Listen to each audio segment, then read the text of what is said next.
Vamos a empezar recordando qué vimos la clase pasada, Víctor. Sí, profesor. Bueno, la clase pasada, ¿sí me escuchan todos bien? Sí, ¿verdad? Sí, sí te escuchamos. Bien. La clase pasada, empezamos repasando el problema de las pasiones en los estoicos y tendimos el puente para empezar a ver lo que son los ejercicios espirituales. Y usted nos hacía énfasis en cómo para los estoicos, aunque parezca muy estricto, toda pasión es negativa, ¿no? Y en este sentido nos citaba a Crísipo, en cómo es que surge la pasión, ¿no? En el momento en que alguien cree que algo externo es un bien, y en el dos, ¿no? Cuando siente placer en perseguir ese bien.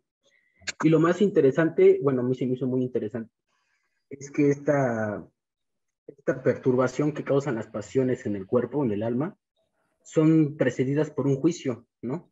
O sea, no es algo nada más que explote y ya, ¿no? Porque si no, es un juicio y a mí esa idea, bueno, como que me tranquilizó un poco, ¿no? Por situaciones personales. Y ya, sí, sí, porque a veces uno toma decisiones, ¿no? Y piensa, bueno, esta decisión la tomé en un sentido lo más fría posible o me dejé envolver por las pasiones, ¿no? Y pocas veces uno se pone a pensar que esa decisión, esa pasión se puede reducir a un juicio. Y tomándola como un juicio es más fácil manejarla, ¿no? Es más fácil, por así decirlo, refutarla, ¿no? Refutarla en tu interior. Y, y hablábamos de eso, y hablábamos cómo, justamente el problema con las pasiones, y eso también se me hizo súper interesante, es que es pathos, ¿no? Y el ser pathos es que es pasiva. Entonces, si uno es víctima de sus pasiones, se vuelve un sujeto pasivo, ¿no? Pero no solamente un sujeto pasivo al mundo, a la naturaleza, al exterior, ¿no? Sino a sí mismo. ¿Y cómo es que esto, bueno, justamente los estoicos lo que plantean es una libertad hasta de sí mismo, ¿no? Ahora, con lo que hablábamos del ejercicio espiritual, que se puede definir como, bueno, es que aquí cito la definición de Hadot, dice, un ejercicio ascesis, melete, son prácticas voluntarias y personales destinadas a producir una transformación del yo, ¿no? Y lo más interesante que a mí bueno, con la introducción que usted nos presentó el día del anterior, fue que el ejercicio espiritual no es nada más una invención del filósofo estoico, ¿no? Sino que es coherente con toda la doctrina.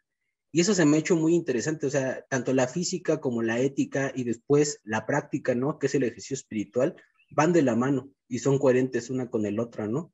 Es más, yo pensando en lo que vimos la clase pasada y en la lectura, me puse a pensar si la misma aprendizaje de la filosofía estoica no es ya un ejercicio espiritual, Claro. ¿no?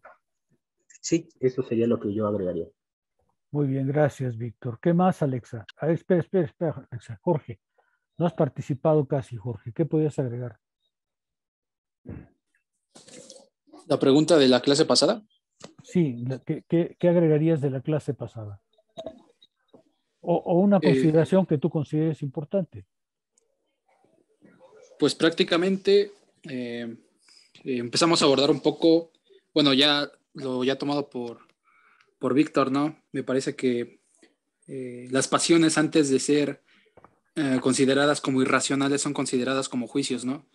Usted mencionó que había una parte donde se pensaba prácticamente, esa es la primera, y la segunda es donde ya se deliberaba la acción, o sea, ya se cometía el acto. Abordamos un poco lo de cómo funcionaban los ejercicios, ¿no? Que servían como, pues prácticamente un entrenamiento para evitar que existiera un juicio que pudiera deliberar ya las acciones que cometen los actos, ¿no? De las pasiones. Y usted mencionaba que, pues prácticamente ellos usaban la apatía, ¿no? Que es apatos, Ellos donde ya, buscaban la apatía, ajá, perseguían la apatía, ¿no? sí, donde pues prácticamente antes era un significado diferente, ¿no? Donde pues prácticamente ya no se trata de ya no buscar esas pasiones, ¿no? Se busca más bien tener serenidad, armonía y equilibrio. y pues obviamente ellos le dan una completa responsabilidad pues a los juicios, ¿no? A la razón le dan la completa responsabilidad de que haya pasiones. Porque pues es un acto irracional, ¿no? Pero dentro de esa irracionalidad pues fue deliberada, ¿no? Por un juicio. Por dos Y, pues, juicios, acuérdate, Jorge, por dos juicios. Es muy sí, importante lo del segundo juicio, ¿no? Bien, gracias, Jorge. Alex, ahora sí, ¿qué agregarías? Porque hicimos varias consideraciones sobre las pasiones, no únicamente que eran juicios, sino hicimos varias consideraciones sobre las pasiones. Sí, con respecto a los juicios, pues, digamos, las pasiones no están tan del lado de, bueno, sí, tal vez del lado de la ignorancia, pero los estoicos lo definen más bien como una perturbación del alma, como una entrega completa, pues a los sucesos de la vida, ¿no? De hecho, hacia el final usted nos mencionó que precisamente se trataba de evitar dejarse llevar por la vida, ¿no?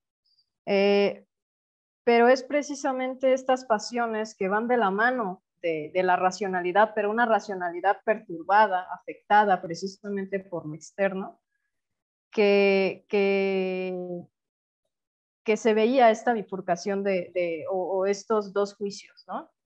El primero, el juicio de valor, que es, usted ponía el ejemplo de, por ejemplo, entregarnos de diario a la vida del antro, a la vida de la borrachera. El primer juicio sería decir, bueno, tal vez eso es un bien, ¿no? Eso es un bien. Y el segundo juicio sería empezar a disfrutar. Es ahí en cuanto mi pasión se empieza a manifestar. Es decir, hay un asentimiento, a pesar de que es un juicio equivocado, requiere de nuestro asentimiento para dar paso a la misma pasión. Y es aquí en donde introducíamos esta idea de la disciplina del asentimiento que va a mencionar a Dodd. Y usted lo ponía con esta anécdota, no recuerdo de quién, pero que es básicamente la imagen de colocar a un guardián en el corazón, ¿no? Es decir, ante todo lo que sucede, ante todo lo externo, se trata de someter a juicio mediante ese guardián, pues, del corazón, antes de que las pasiones pasen sin atravesar ese juicio, ¿no? Y es precisamente aquí donde viene el asentimiento. Es una bella imagen, ¿no te parece? Sí, así es. También por eso se me quedó muy, muy grabado. Y es disciplina del asentimiento porque aquí es donde se introducen los ejercicios espirituales. Se trata de trabajar, de un trabajo de trabajar el alma y de alcanzar pues esta apatía que buscan los estoicos, ¿no? Y no desde el punto de vista de la indiferencia, es decir, no se trata de hacer caso omiso a las pasiones, simplemente de ignorarlas, sino de trabajarlas, ¿no? De direccionarlas hacia el buen vivir, ¿no? Hacia el fin que corresponda a nuestra naturalidad racional. Gracias, Alexa. ¿Qué agregarías, Owen? Sí, doctor.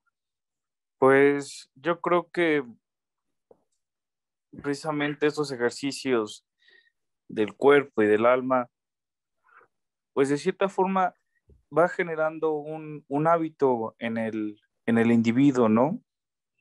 Y que de cierta forma dan a conocer como el verdadero, o sea, van constituyendo una nueva imagen o un sentido de lo que representaría el hombre desde, desde Platón. O bueno, yo lo veo así, ¿no? Que que ese hábito que se va constituyendo, pues ayuda se podría también como considerar una tipo de autorrealización mediante los ejercicios del cuerpo y del alma.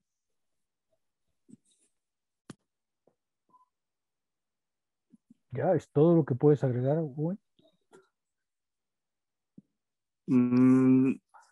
Porque tenía pensado comentar un poco del yo, pero realmente no abarcamos mucho del yo todavía. O sea, eso yo creo que estaría como de más, considero.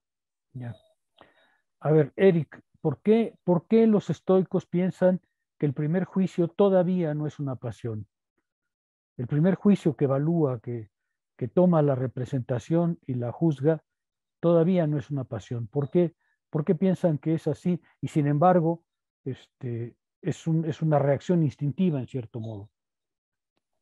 Justo por eso, doctor, porque el estoicismo, la filosofía estoica de alguna manera comprende un poco la actividad pensante, ¿no es cierto? Y la comprende de tal manera que acepta que la razón es susceptible a la equivocación. Lo que ya no aceptarían en un segundo término es la reafirmación de esa equivocación. ¿No es cierto? Esto es lo que ya Alexa muy bien había comentado a propósito de, digamos, una suerte de doble enjuiciamiento, ¿no es cierto? De una doble operación conceptual que realiza, pues, el agente a propósito de esta vicisitud. Eso es importante porque dicen los estoicos que el sabio, tampoco el sabio es de piedra, de hilacho, ¿no? El sabio también resiente efectivamente esa reacción instintiva que está basada en el instinto de preservación. Si tu vida está en peligro, obviamente la sangre, el corazón reacciona bombeando más sangre, poniéndote en alerta, seguramente expulsas un montón de hormonas, ¿no es verdad? Y eso, dicen los estoicos, pues es natural, es una parte de la naturaleza humana, solo que el sabio no se va a entregar a esa pasión, simplemente va a resentir en un primer momento ese efecto, lo vamos a ver cuando hablemos del asentimiento, va a resentir ese efecto, pero no va a entregarse a él. Y entonces, dice Crisipo, el segundo juicio es particularmente importante porque es el que realmente inicia la pasión. Ahora, son dos juicios que tienen tratamientos distintos. El primero tiene un carácter más conceptual, digamos así, enseñándote qué es el bien, qué es el mal y qué es lo indiferente. Y el segundo, en cambio, tiene que ver ya con la fuerza de tu alma, con la fuerza del tonus con el cual puedes resistir a ese impulso. Tomás, ¿por qué Crisipo citaba a Medea? ¿Y qué nos enseña Medea? Eh, justo Crisipo quitaba a Medea porque lo que Crisipo buscaba era equiparar a la pasión con el juicio, ¿no? Hasta antes de Crisipo, Zenón, por ejemplo, decía que una pasión era algo distinto al juicio, ¿no? Que el juicio o que el uso de la razón estaba ausente en las pasiones, ¿no? Como si fuesen dos cosas distintas. Y lo que Crisipo muestra, utilizando a Medea, es que también al interior de la pasión hay juicio, ¿no? También al interior de la pasión hay racionamiento, porque justo Medea en un momento planeaba asesinar a los hijos de Jasón, en otro momento se arrepentía y decía, bueno, ellos no tienen la culpa, luego decía, no, mejor lo mato a él, ¿no? Y al final de la narración, Medea hace como un balance de lo que va a dañar más a Jasón, ¿no? Y entonces hay un uso muy marcado del juicio, ¿no? Yo lo relacionaba un poquito justamente con Foucault, ¿no?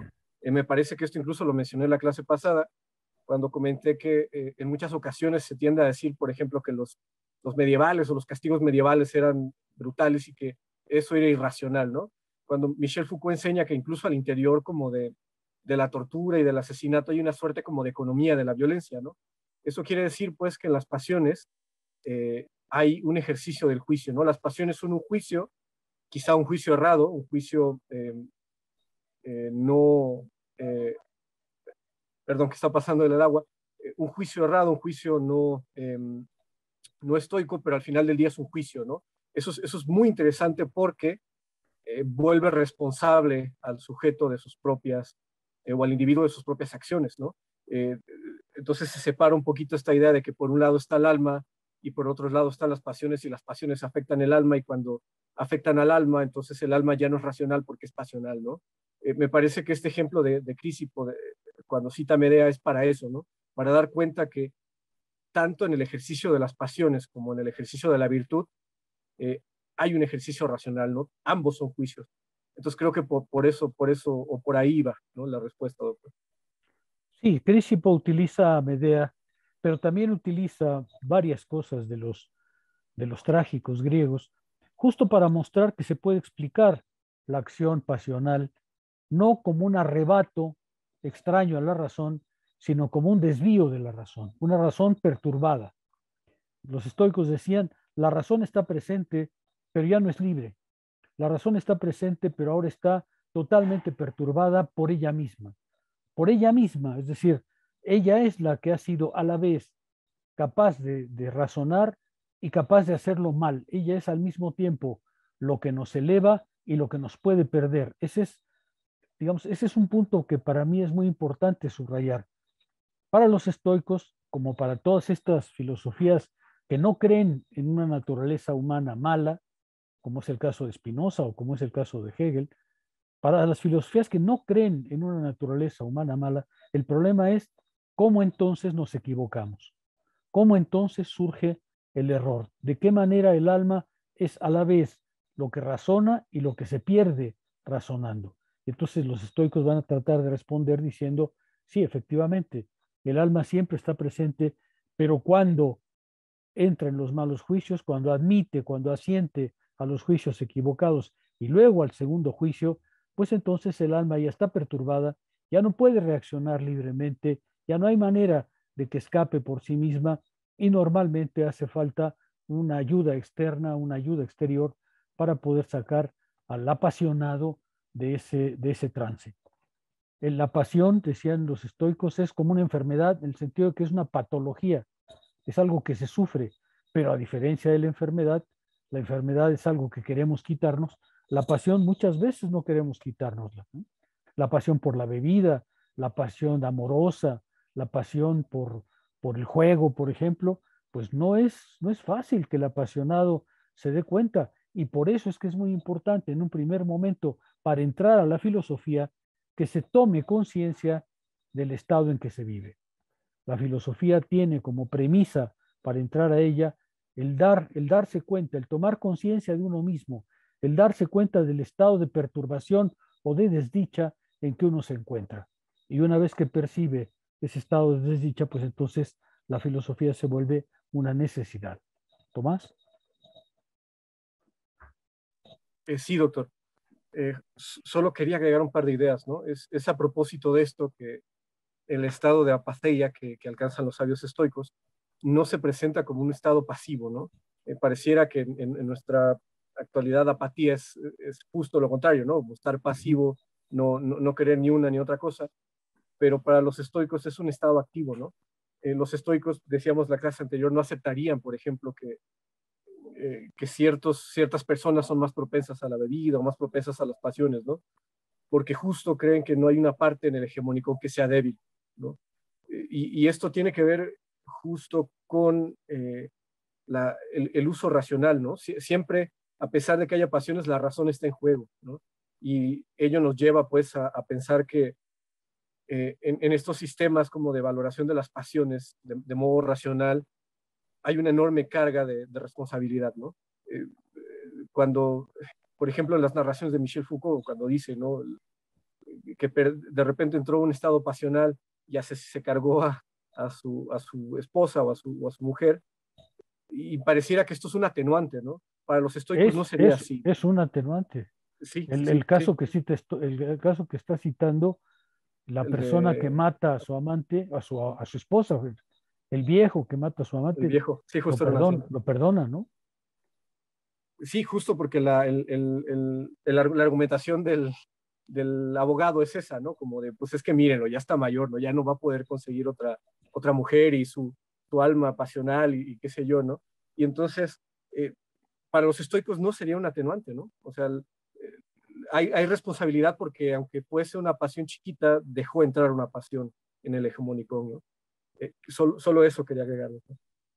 Sí, quizá para concluir esta parte, recordar que con ello lo que los estoicos están diciendo es que la pasión no es algo irracional ni algo incomprensible.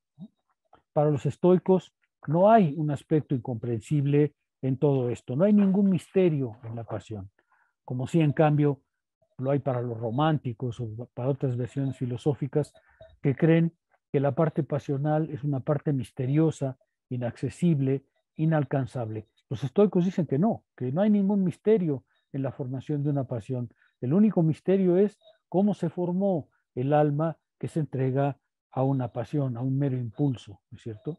Eric. Hubo algo que introdujo Víctor, doctor, que me pareció muy hermoso y que tiene que ver con la lectura o digamos, la disposición que uno tiene hacia la filosofía estoica como ejercicio espiritual. ¿Qué diría usted, doctor, al respecto? A ver, no estoy seguro de haber comprendido muy bien. Formúlalo de otra manera, Eric. Lo que decía Víctor, doctor, que el estudio de la filosofía es ya un ejercicio espiritual. ¿Qué podemos decir un poco de esto? No, y por también, supuesto, doctor, para que el estoicismo y su estudio no se vuelva una palabra vacía, ¿no es cierto? Porque supongo que el fin último es la transformación del alma. Sí, por supuesto. En realidad lo que decía Víctor es totalmente correcto. La filosofía es ella misma un ejercicio espiritual. Aprender, como lo vamos a ver ahora que entremos a Dot, como lo vamos a ver, aprender a leer, aprender a asimilar los dogmas, aprender a utilizarlos, es ya un ejercicio espiritual. Bueno, al punto que, digamos, Marco Aurelio, que seguramente ya leíste también, a quien vamos a ver también, por supuesto, en realidad la práctica de la filosofía en Marco Aurelio es toda ella un ejercicio espiritual, toda ella, ¿no? Las meditaciones no son otra cosa que el ejercicio que Marco Aurelio se impone todos los días para, dice Adot, para revivir los dogmas estoicos. Porque el problema de los principios, dicen los estoicos, es que tú te los puedes saber, pero si solo te los sabes en la memoria o en la cabeza, pues esos se marchitan. Es decir, se tienen que actualizar. Para que esos principios entren en tu vida, es necesario que los ejercites constantemente. Y ese ejercicio consiste justamente en Marco Aurelio en reescribirlos, en volverlos a actualizar, en volverlos a ser parte de sí. Y por supuesto, la filosofía misma es idéntica a un ejercicio espiritual. Es un ejercicio espiritual hacerse filósofo. Ahora, evidentemente, en el caso de los estoicos en particular, eso se confunde con la existencia. También en eso tienen razón. La filosofía es exactamente la guía de la existencia. De eso se trata, ¿no? La filosofía antigua, decía Adot desde el principio, no es un discurso, meramente discurso, es un discurso para vivir. Cuando entremos, ya veremos a la ciudad del interior, por ejemplo, dice Adot, es claro, hay una física estoica, pero no es una física meramente teórica, es una física para vivir, es una física vivida. También hay una lógica estoica, pero no es una lógica en el sentido formal del término, como nos lo enseñan en la universidad. Es una lógica vivida, es una lógica que sirve para vivir. Y también hay una ética, pero esta ética no es una serie de preceptos formales dedicados enteramente al examen del deber o de la ley, sino que por el contrario, es una ética para vivir, una ética vivida. A eso se refería Víctor cuando decía, es que efectivamente de lo que se trata aquí no es de hacer discursos sobre algo, sino de aprender a vivir de un cierto modo, ser de un cierto modo. Y en ese sentido el estoicismo, pues es sí, una práctica de la existencia, una manera de ser, ¿no? Esa es la identificación quizá más profunda que Adot postula, ¿no? La filosofía es una forma de ser, antes que ser un discurso, antes que ser unos principios, antes que ser unos dogmas, es una elección de vida, es un modo de vivir. Y este modo de vivir se justifica luego doctrinariamente con ciertos principios. Decíamos la ocasión anterior que los estoicos no vacilan en hacer suya la sabiduría popular, ¿no? Por ejemplo, no le hables al enamorado mal de su amor así de improviso, porque eso no te lo va a creer, ¿no? Tienes que esperar a que vengan una serie de frustraciones antes de que le puedas decir cuál es la verdad. Los estoicos dirían, sí, claro, eso que la sabiduría popular conoce, pues es verdad, pero esa tiene un fundamento en realidad, ¿no? Es el segundo juicio que dice, espera a que el alma reduzca un poco su virulencia, a que el alma calme un poco su violencia, para que entonces los dogmas hagan su efecto. Porque los dogmas en un alma que vacila, que tropieza, que pues no van a tener ningún efecto. De hecho, hay un tema muy interesante que era cuánto tiempo debe durar una pasión, ¿no? Por ejemplo, los estoicos se preguntaban a propósito de una mujer que perdió al marido y que parecía que llevaba muchos años y seguía sufriendo exactamente igual que el primer día. Decían, bueno, ¿cuánto debe durar una pasión? ¿Cómo podemos concebir la duración de una pasión? Y la respuesta estoica era muy interesante porque ellos decían que la pasión en realidad debe desaparecer con el tiempo, pero que cuando el alma se aferra a ella, hacían algo así, que, ¿cómo le llamaban ellos? Una especie de, de, de reanimación de la pasión, una especie de reactualización de la pasión, y que eso explicaba el caso de esta mujer que había perdido a su marido mucho tiempo antes y que no lograba alcanzar consuelo. De hecho, los estoicos solían sugerir, si ustedes revisan, por ejemplo, las consolaciones de Séneca, pues van en esa dirección, ¿no? Es decir, a un hombre que ha perdido un hijo le dice, mira, por supuesto que debes sufrir, ¿no? O sea, no se puede esperar que seas de hilacho, pero no dediques la vida a sufrir. O sea, una vez que ha pasado un periodo de sufrimiento, pues tienes que aprender que lo que has perdido es un ser que no dependía de ti y que por tanto, pues tienes que volver a la vida racional.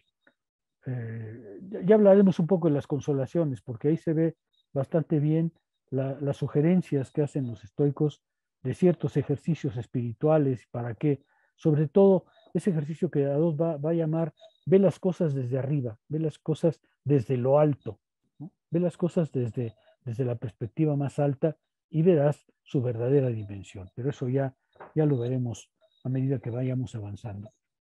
Bueno, cerremos este espacio y entremos ahora sí a los ejercicios espirituales de Pierre Hadot en la parte que convenimos. ¿Qué encontraron ahí? Cuéntenme. No quisiera que la clase fuera solamente mis palabras. Yo voy a agregar consideraciones aquí y allá, pero me gustaría ver qué percibieron en el texto.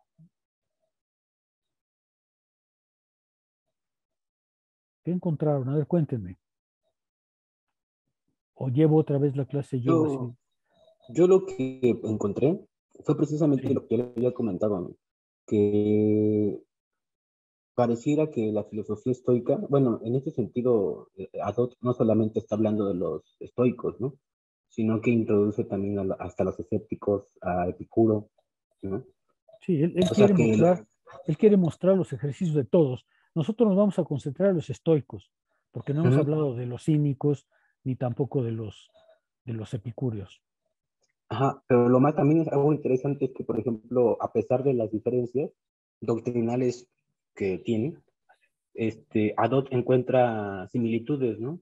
Sobre todo en esta situación de, por ejemplo, entre los estoicos y los cínicos, que a mí sí me ha llamado la atención, ¿no? Que no solamente hablan de una resistencia espiritual, sino también una resistencia física, ¿no? Y en este sentido, cómo va de la mano la formación espiritual de la formación del cuerpo, pero el cuerpo en el sentido de hacer un cuerpo fuerte a la misma, por así decirlo, a la misma sazón en que se hace fuerte el espíritu, ¿no? O sea, yo pienso que, por ejemplo, ahora está muy de moda hablar de esto, ¿no? De que, esto, ¿no? Ahora la vida, así le dicen, la vida fitness, ¿no? En la que las personas se ejercitan en exceso, ¿no? Bueno, a mí me parece que se ejercitan en exceso. A veces, y ellos tratan de justificarlo así. Bueno, he escuchado gente que lo trata de justificar así, pero no se refieren a eso, ¿no? O sea, se refieren a que el cuerpo se haga fuerte en la misma medida en que el espíritu se va haciendo fuerte, ¿no? Hablan aquí, ¿no? De cosas muy fuertes, bueno, que al menos a mí me parecen muy fuertes, ¿no? El hambre, el frío. Si yo me pongo a pensar, ¿cuántas personas hoy estarían dispuestas a pasar hambre y frío como un ejercicio espiritual, ¿no? Bueno, eso. Y justamente lo que decía al principio era que Adot, bueno, desde la lectura de Adot, me parece que la filosofía estoica es coherente, ¿no? Es como algo coherente en sí misma. en el que los ejercicios espirituales van de la mano tanto de la ética, en sentido teórico, como la misma física. Eso a mí Muy me bien. llama mucho la atención. Sí, bueno, quizá un comentario a esto que dices. Los que llevan los ejercicios físicos al extremo son los cínicos, ¿no? Justamente, porque ellos piensan que basta un corazón, basta un cuerpo resistente para que el alma resista igualmente, ¿no? La anécdota más característica es alguna que recordaba, me parece que Tomás algún día, cuando se encuentra a Diógenes de Sinope, por ejemplo, en el verano, rodando en la arena de las playas griegas. Cualquiera que haya pasado un verano en Grecia sabe lo que eso significa. Entonces, Diógenes se la pasa dando vueltas en la arena hirviente de las playas griegas para resistir. Y luego, en el invierno, se la pasa abrazando las estatuas de bronce. Es decir, lo que hace Diógenes es llevar al extremo eso, porque los cínicos piensan que efectivamente basta un cuerpo robusto, un cuerpo que venza a toda la necesidad para que el alma reaccione exactamente igual, ¿no? Los cínicos, por ejemplo, llegan a decir, pues un alma que no necesita nada, que no necesita alimentarse, que no necesita cubrirse, ha renunciado a todo, y lo que el cuerpo enseña, directamente la filosofía lo enseña de manera indirecta. Es verdad. Bueno, ¿qué más encontraron en ese primer inicio? Ejercicios del cuerpo, ejercicios del alma. Quizá la primera idea que yo subrayaría, me gustaría comentarla con ustedes, es el término de ejercicio. ¿Qué quiere decir ejercicio? Adó dice, es que es muy interesante vincularlo al ejercicio físico, porque efectivamente el lugar en el que las escuelas de filosofía se instalaban era el gimnasio, que era el lugar donde se hacía entrenamiento físico, ¿no? Entonces, hay muchas anécdotas, yo recogí algunas en mi libro, pero hay varias anécdotas de cómo los filósofos, por ejemplo, daban sus cursos en el gimnasio de la ciudad, en uno de los gimnasios de la ciudad.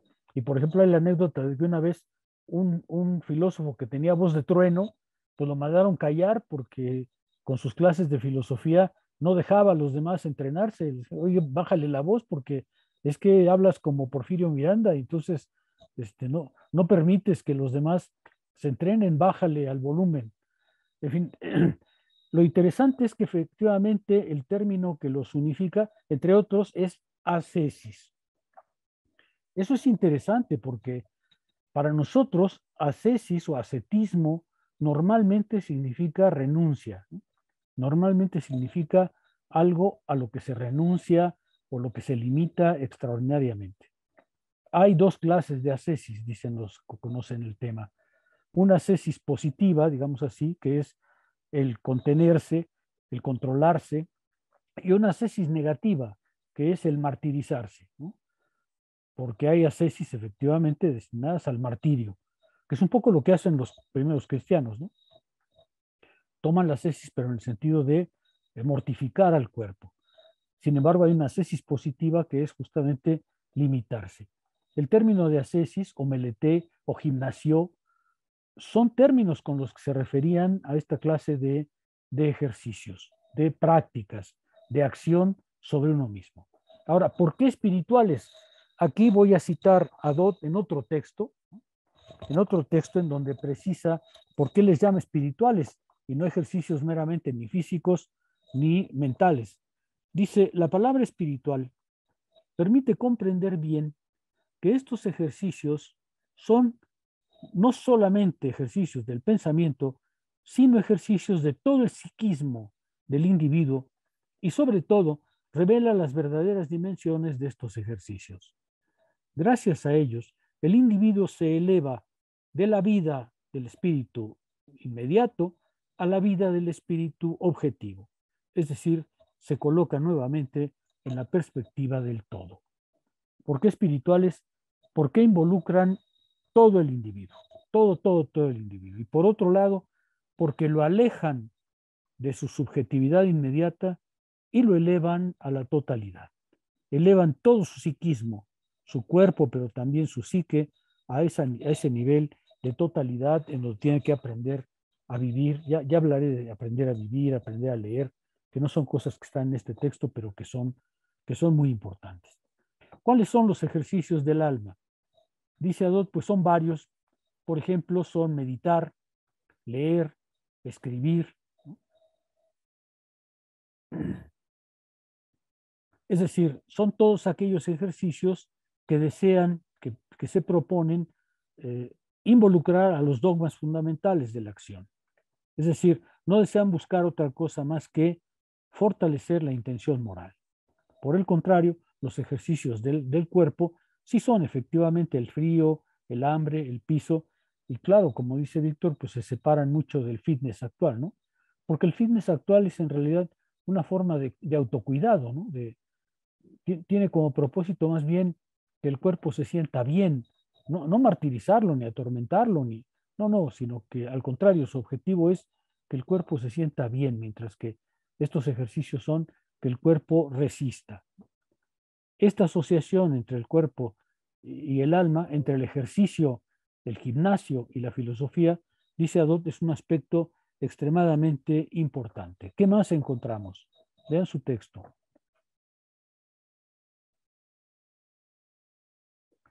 ¿A qué conducen estas dos formas de ejercicio, dice Adot? A ver, para Quizá, mejor... doctor, Sí. quizá, doctor, uno de los elementos interesantes que encontré en el texto es este sentido como de gradualidad que tiene el ejercicio, ¿no? Entonces comienza con ejercicios, incluso el ejercicio físico, que va como de menor intensidad a mayor intensidad, y lo mismo los ejercicios espirituales, ¿no? No recuerdo si es en este texto o en La Ciudad del Interior, donde justo habla de la gradualidad del ejercicio, ¿no? Como si el maestro o los compañeros que están más doctos tuviesen como una suerte de programa o de seguimiento gradual, ¿no? En los que el ejercicio espiritual se va volviendo cada vez más profundo, ¿no? Cada vez se va interiorizando más. Sí, así es. Pero en este caso, lo que Adot dice me parece muy importante, es decir, finalmente ambos, los ejercicios del alma y del cuerpo, concurren, dice él, en esto que llamará la toma de conciencia de uno mismo. Los dos son opuestos y complementarios. Ciertos ejercicios son de concentración, otros son de separación, pero los dos conducen en realidad a encontrar una conformidad consigo mismo y una concentración en el yo. Se trata efectivamente, y creo que este es el aspecto más importante aquí, se trata de concentrar al sujeto en sí mismo, de volver al sujeto a la mirada de sí mismo, a mirarse a sí mismo, a examinarse a sí mismo. Ese es el punto central de la concentración.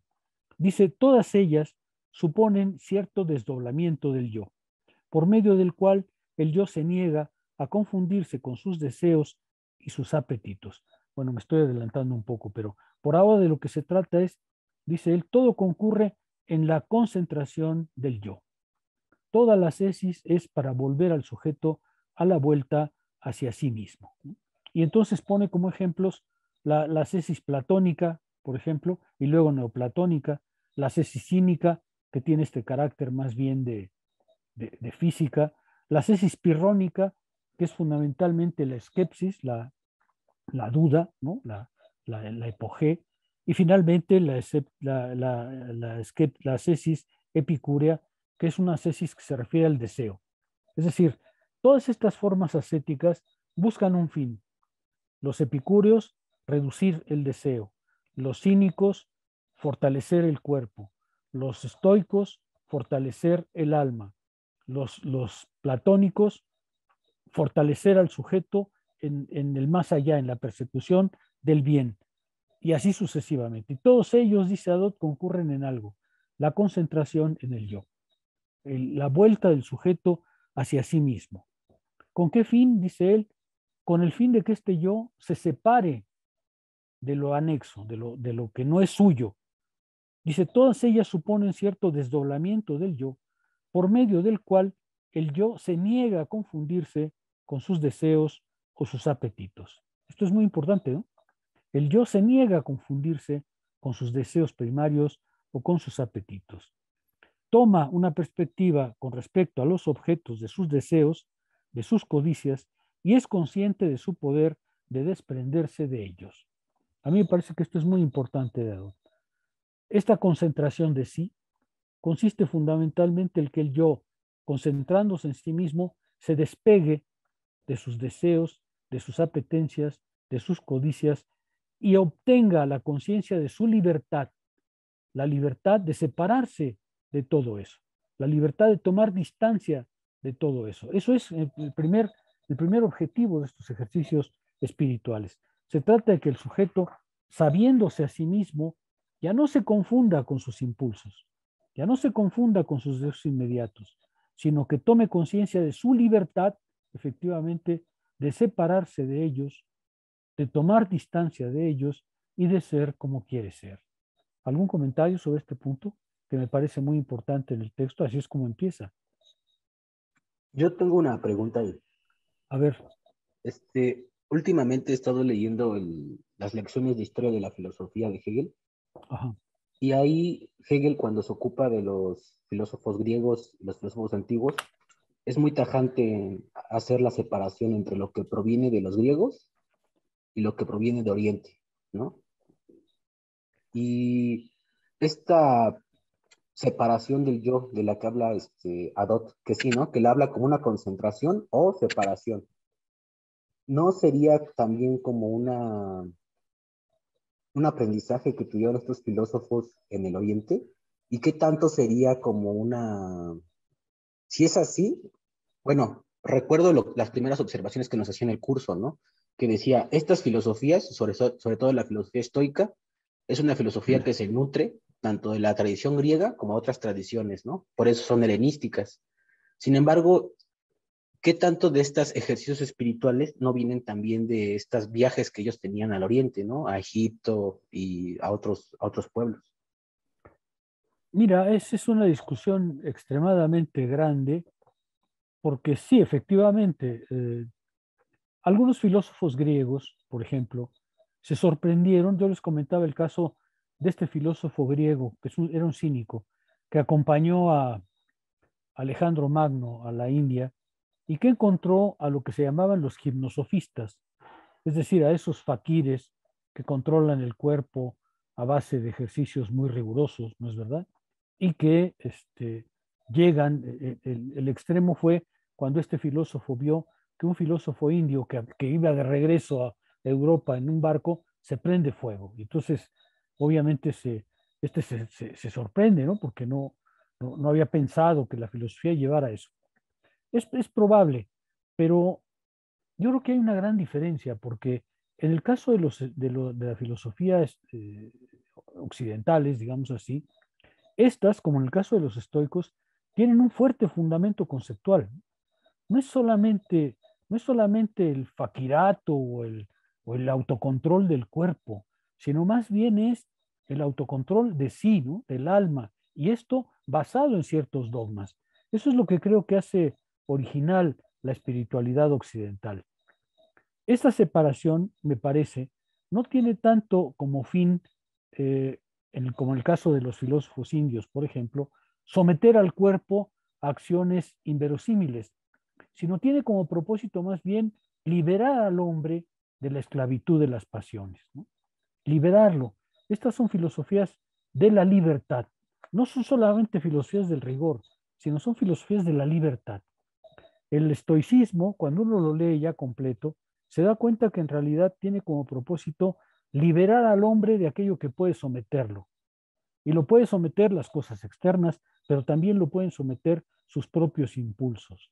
Y en ese sentido, yo no soy especialista en el Oriente, pero yo no estoy seguro que el propósito de esas filosofías sea la libertad humana. Y en el caso de los estoicos, claramente ese es su propósito, es crear una filosofía de tal manera rigurosa en el plano de la libertad que nada en el mundo, absolutamente nada en el mundo, pueda coartarte.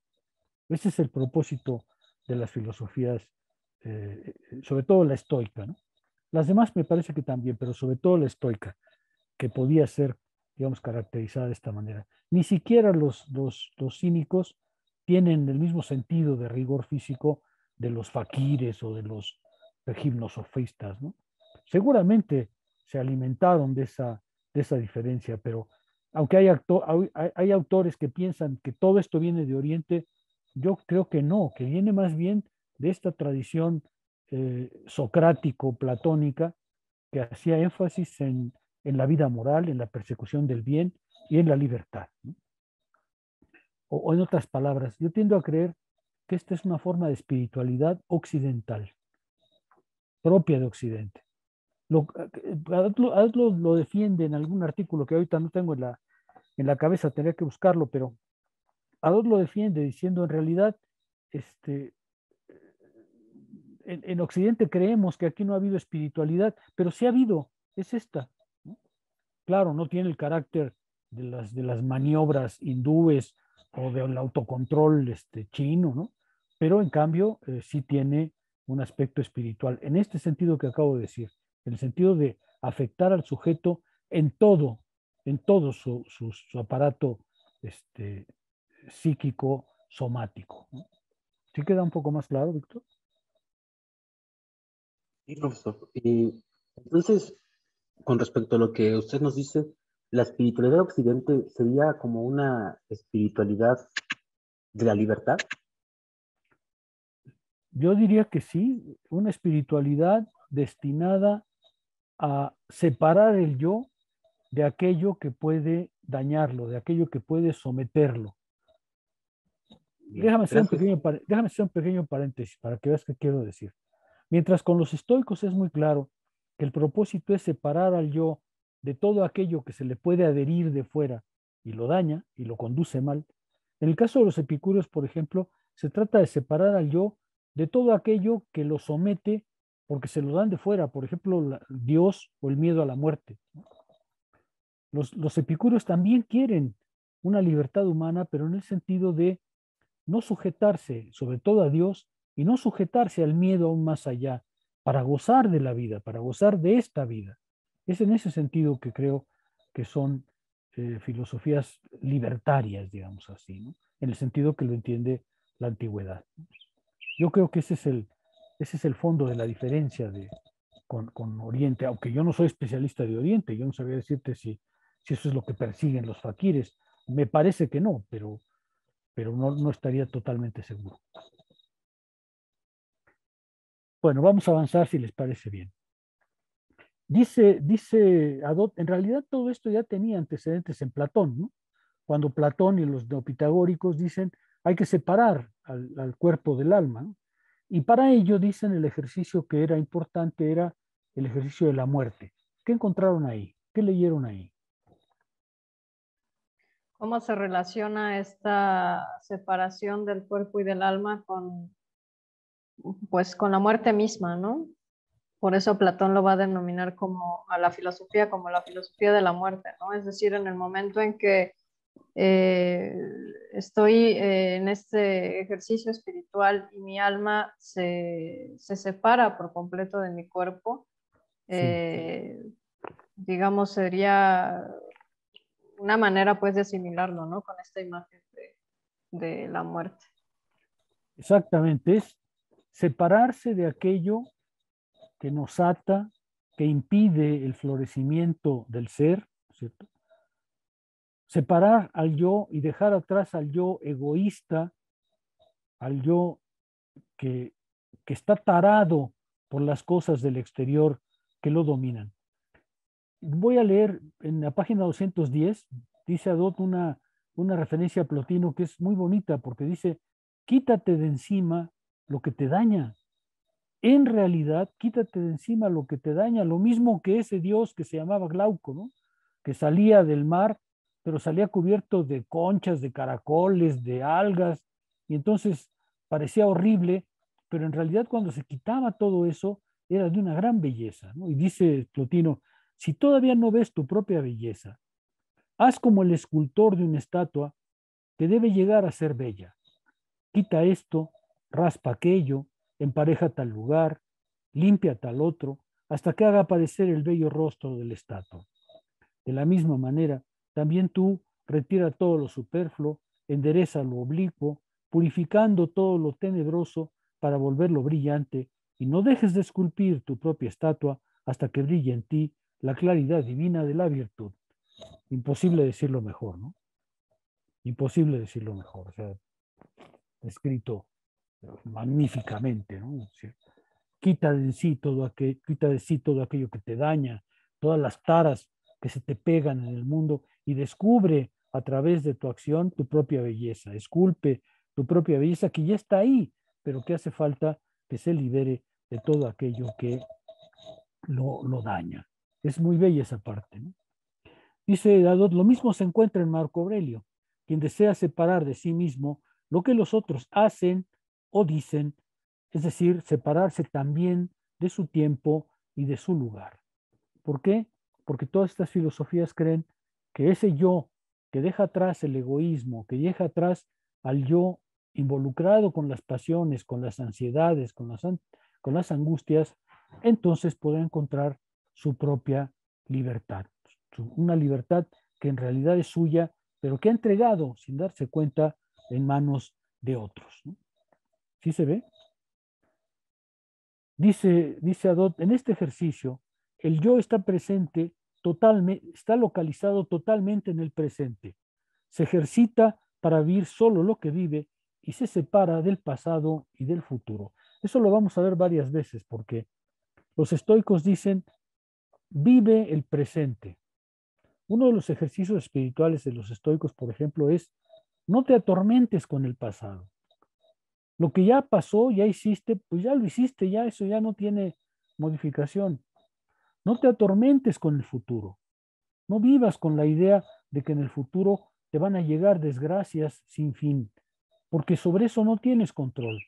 Tú no tienes control ni sobre el pasado ni sobre el futuro. Solo tienes control sobre el momento presente, porque el momento presente es el momento de tu acción. Y lo único en lo que eres realmente libre es en la acción que tú haces sobre ti y en el mundo. Y en ese sentido, vivir en el presente, vivir solamente en el presente, es justamente localizar el espacio de libertad que, tan diminuto como pueda parecer en el infinito, es sin embargo lo que está a nuestro alcance. No se vive, dice Adón, más que en el presente. Este infinitamente pequeño, el resto o ya bien se vivió o bien es incierto. Y aquí aparece esa separación de lo que depende de nosotros y lo que no depende de nosotros. Lo que depende de nosotros es nuestro presente, nuestra acción presente. Lo que no depende de nosotros es lo que ya pasó, lo que ya hicimos o lo que vendrá, sobre lo cual no tenemos más que incertidumbre. ¿Sí? Y aquí viene justamente la parte de la libertad. Dice, lo que depende de nosotros es el presente, que es el lugar de la libertad, el lugar de la decisión personal. El pasado o el futuro no pueden representar más que penas o placeres imaginarios. ¿Sí se ve? Vivan, dice los estoicos, en el presente. Dies carpe, ¿sí? ¿Se acuerdan ustedes? Cosecha en estos días, haz de estos días la cosecha feliz de tu vida, ¿no? Aprende a vivir este instante. Y como veremos, tanto en los estoicos como en los epicúreos, un instante de felicidad es equivalente a toda la felicidad del mundo, porque la felicidad no tiene dimensión, dicen ellos. No está, a diferencia del placer o el deseo, que sí tienen duración, la felicidad no la tiene. Y entonces, una vez que uno llega a la felicidad, así sea un día, por ejemplo, yo recuerdo los estoicos insisten mucho en que hay gentes que mueren muy jóvenes, pero lograron una vida completa, mientras hay gente que vive muchísimos años y no sabe que siempre estuvo muerta, ¿no? No sabe que murió hace muchísimos años, pero que apenas lo van a enterrar ahora, porque en realidad nunca se dio cuenta de qué era vivir, ¿no? Por eso esa urgencia de la filosofía, ¿no? Vive ahora, conviértete ahora, porque no tienes otro futuro. Les decía que estos no creen en la vida más allá y por tanto consideran que se tiene que vivir exactamente el presente. ¿Algún comentario más? ¿Qué encontraron en el texto? Porque Adut se refiere a todo esto con cierto detalle. ¿Sí lo leyeron o nomás están haciendo como que me siguen? Sí, sí. A ver, sigan entonces. ¿Qué deduce Adut de todo eso? Mm. Pues Dice, justamente yo a ver, me había quedado en, bueno, el comentario que le había hecho hace rato ajá, era justamente con la lectura que había tenido de Adot, y justamente hace rato que hablaban sobre la muerte, mm, Adot se refiere a cómo justamente la filosofía o el ejercicio espiritual nos debe unir al presente, ¿no? Y me llama mucho la atención esto que usted decía sobre un instante de felicidad es equivalente a toda la felicidad del mundo. Pues justo también Adot hace esa referencia, ¿no? A que al estoico, al vivir solamente en el presente, bueno, al, mejor dicho, quien se ejercita espiritualmente al vivir solamente en el presente, no debe temer ni al pasado ni al futuro, ¿no? Y se cuestiona justamente cómo es que percibimos este presente, ¿no? Y se queda él también pensando en cómo, bueno, no, más bien dice, cómo es que el presente puede parecer algo infinitesimal en todo el transcurso del tiempo, ¿no? sí, así es. Dice que conciben el presente de dos maneras, como de manera infinitesimal o en relación a la conciencia. Eric, Ay, perdón, doctor. Hay una operación conceptual muy interesante en la página 211, doctor, que tendría que ver, y lo leo porque hay que llevarlo aquí con precisión. Dice, la primera consistía en comprenderlo como el límite entre el pasado y el futuro. ¿No es cierto? Esa es una primera operación conceptual. Comprender el presente significa lo que usted ya mencionó, delimitarlo espacio-temporalmente. ¿No es cierto? Respecto a lo que ya sucedió y lo que sucederá como un indiferente. Y una segunda operación conceptual muy interesante también viene más adelante y dice, la segunda manera de concebir el presente consistía en definirlo con respecto a la conciencia humana. Representaba entonces cierto espesor, cierta duración correspondiente a la atención vivida por parte de la conciencia. Cuando se habla de concentración en el presente, se trata pues de estar presente vivido. Yo creo que esta idea tiene mucho que ver, doctor, con eso que usted ya mencionaba y que es obviamente muy duro para todos, ¿no? Que significa que los años, doctor, no precisamente nos llevan a realizar una vida mejor vivida, ¿no es cierto? Hay así es. vidas que, como ya lo mencionó, iba a decir algo sobre Jim Morrison, pero mejor no, pero No, hay porque jóvenes mejores realizados, doctor. no creo que sea el mejor ejemplo posible. Iba a ser un chiste, doctor, pero Bueno, sí, sí, en efecto hay vidas jóvenes mejores realizadas que las de un anciano, por ejemplo. sí, sí, sí. Bueno, vamos a avanzar. Dice, eh, justamente de lo que se trata es de examinarse a sí mismo, ¿no? Darse a sí mismo el examen de uno mismo, ¿no? El examen es un modo de restablecer esa conciencia de sí. Así, Marco Aurelio se pregunta y se exhorta a sí mismo para las dificultades que enfrentará en el día. Y Epícteto, en efecto, se dice lo mismo. Cita, de mañana, cuando te levantes, pregúntate, ¿qué me queda por hacer para adquirir la impasibilidad y la ausencia de perturbación? ¿Qué me queda para alcanzar ese estado de ataraxia que persigo? ¿Quién soy? ¿Un cuerpo? ¿Una fortuna? ¿Una reputación? No, nada de eso. ¿Pero qué? ¿Soy un ser razonable? Entonces, efectivamente, lo que dicen los estoicos es decir, considérate como lo que eres, ¿no? Un ser dominado por el hegemonicón, un ser que debe efectivamente enfrentar en la vida muchas circunstancias.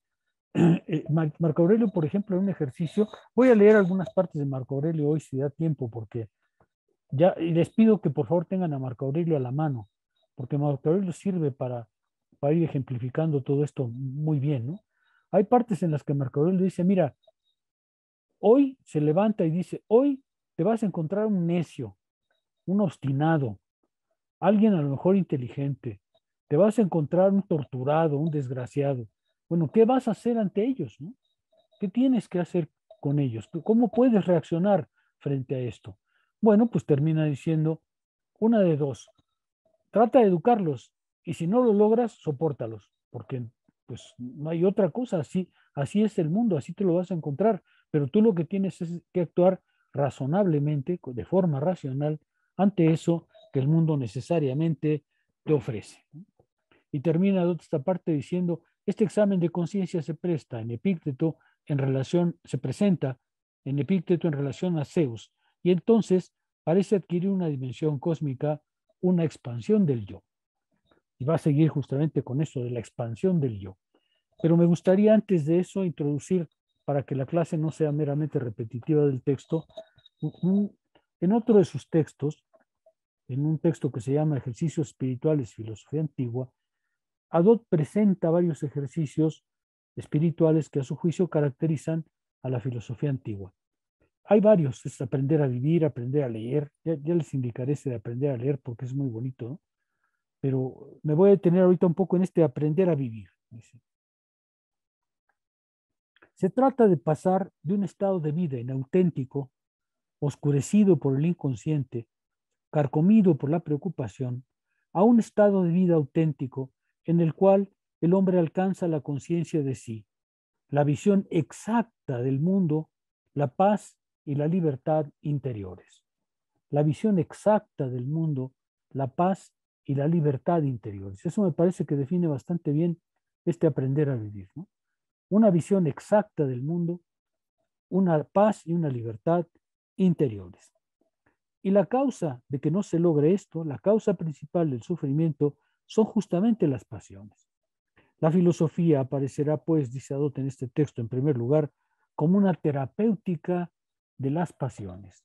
Y ya vimos que eso se trata, ¿no? De prepararse para no permitir que aquello que desde fuera te viene, te dañe, te penetre, te transforme y te oriente mal.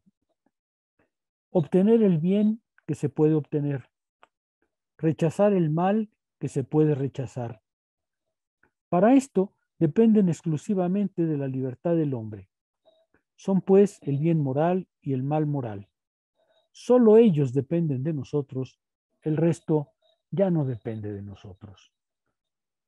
Aceptar el bien que se puede aceptar, rechazar el mal que se puede rechazar, y lo demás no depende de nosotros, porque aceptar o rechazar es justamente nuestro espacio de libertad.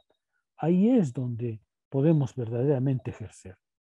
Dice Adot, así se pasa de una visión humana de la realidad, de mi visión subjetiva de la realidad, de mi visión particular y humana de la realidad, a una visión de la realidad como totalidad.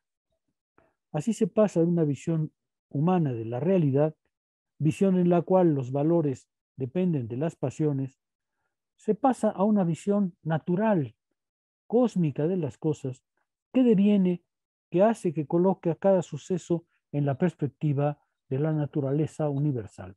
A eso va a corresponder este ejercicio de la expansión del yo. Es decir, sal de ti mismo, deja tu naturaleza egoísta inmediata y observa las cosas desde más arriba. Y entonces verás la pequeñez de las pasiones que dominan a los hombres. Creo que es en ese texto en donde dice Adot, Séneca dice, elévate al universo, a lo más alto del universo. Y cuando lo veas desde ahí, la guerra de Ucrania te va a parecer un juego de hormigas, ¿no? Te va a parecer como hormigas que se pelean por el cuerpo de un caracol. Entonces dice, pues así verás las cosas desde una perspectiva ya no humana, desde la perspectiva singular tuya, sino desde la perspectiva de la naturaleza universal. La actitud esencial, dice Adot, es la prosoge, es decir, la vuelta a sí mismo, la atención hacia sí mismo, que es, dice él, la actitud fundamental del estoico. Es una vigilancia y una presencia del espíritu constantes, una conciencia siempre despierta, una constante tensión del espíritu.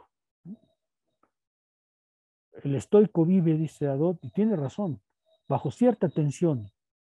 Debe tener la conciencia siempre despierta. Ese guardia del corazón debe estar siempre listo para impedir justamente que en un momento una pasión lo invada y lo domine. Y el estoico tiene que tener una conciencia despierta permanente.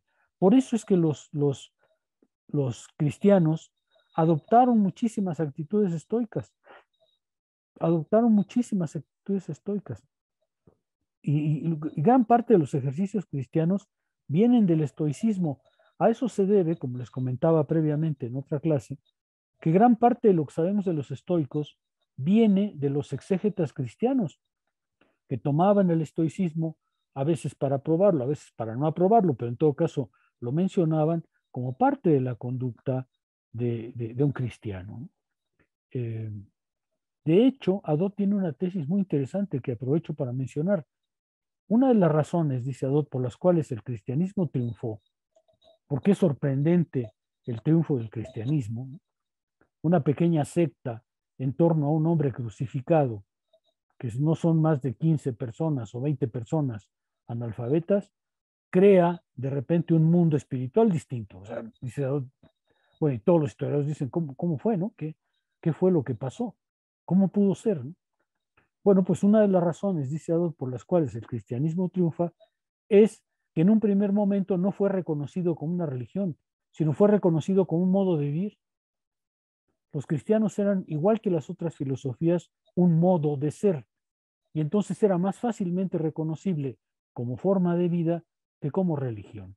Y entonces el cristianismo se fue imponiendo como una regla de vida, que también es, ¿no? Que también es.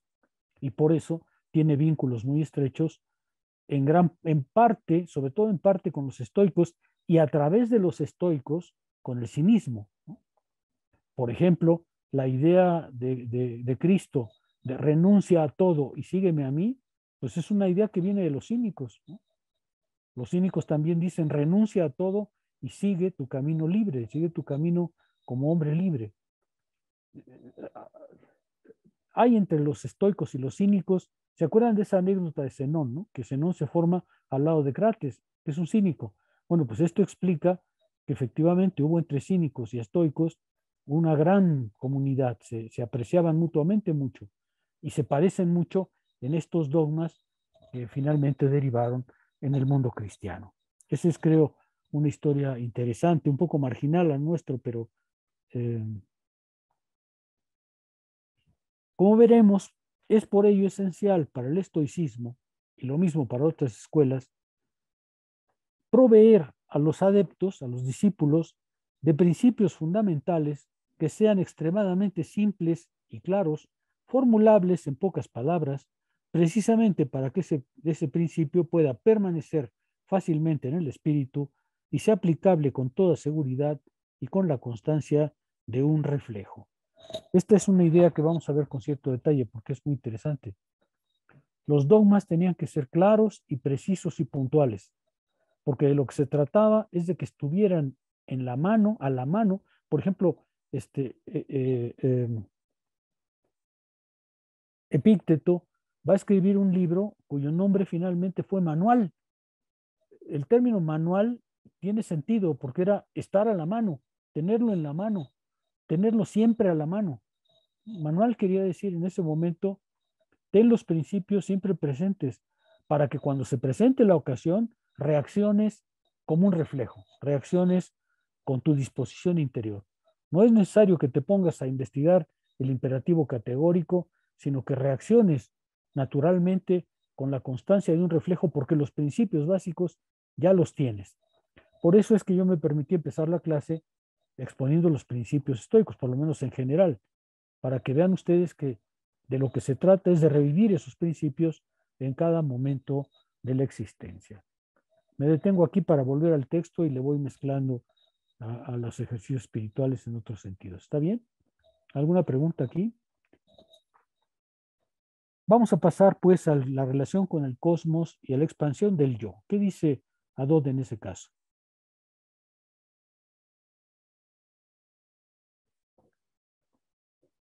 ¿Quién lo leyó?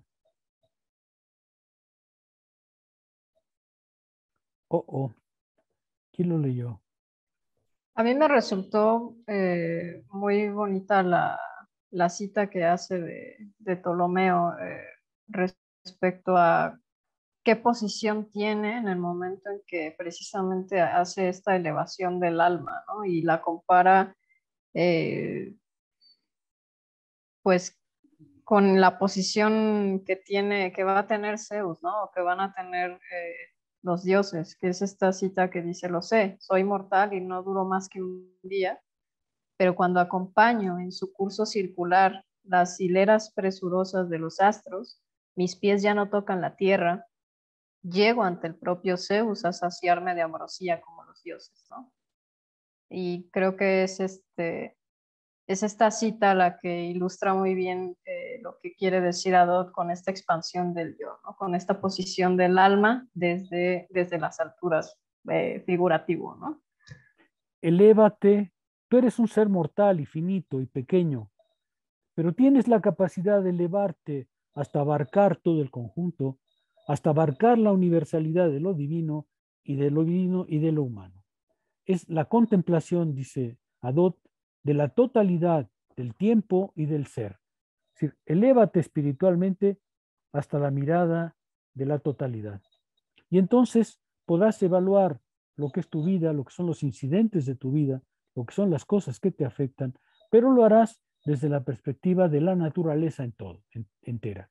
Entonces ya no juzgarás desde tu perspectiva particular de por qué a mí, por qué tenía que pasarme a mí, por qué esa desgracia tenía que ser mía. En realidad, elevarte así significa transformar la perspectiva que tienes del mundo y por tanto cambiar tu modo de ser, tu modo de estar en el mundo, tu modo de comprenderte en el mundo.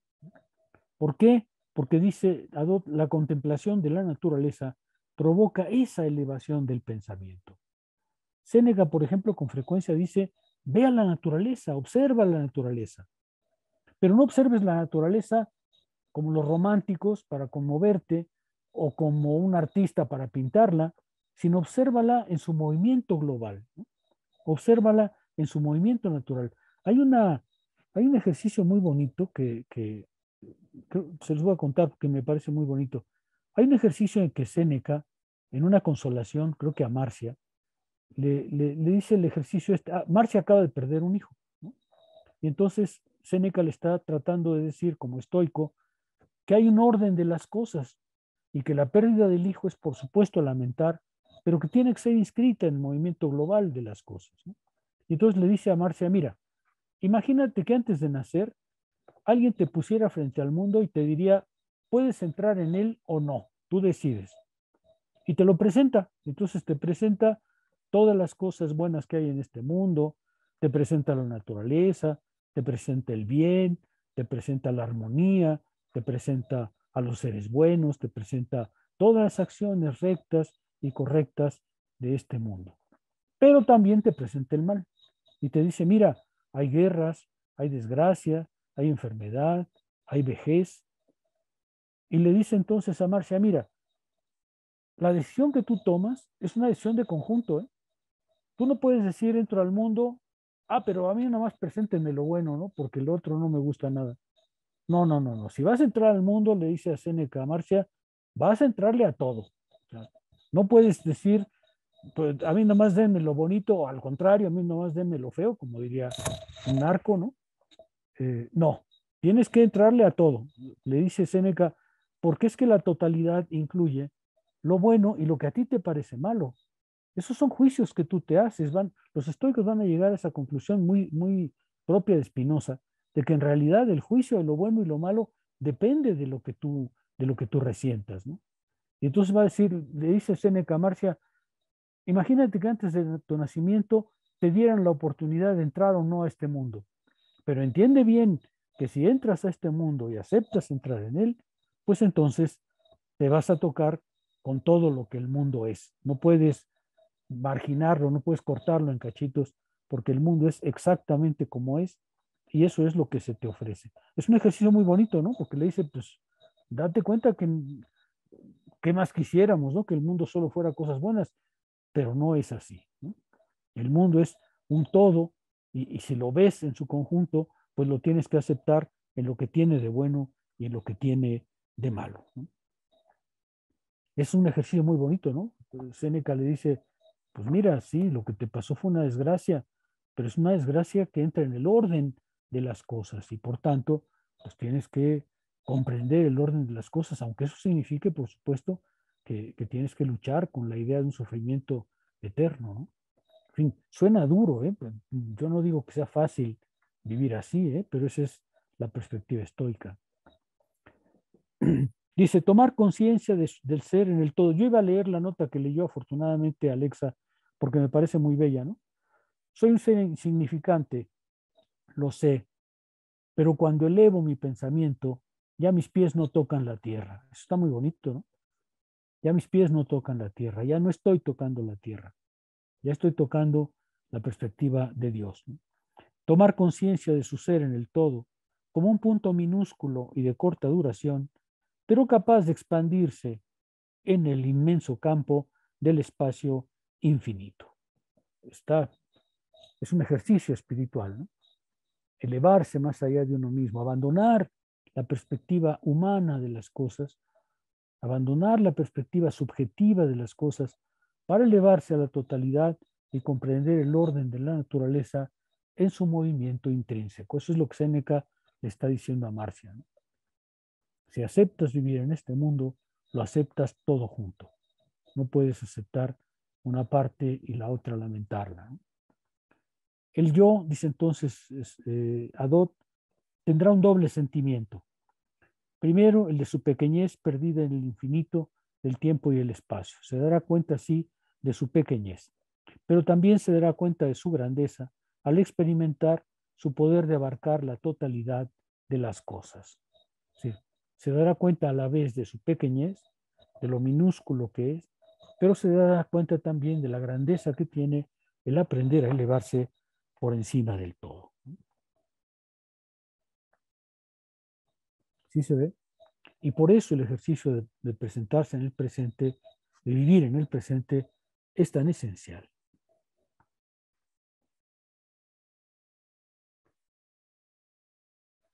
¿Algún comentario?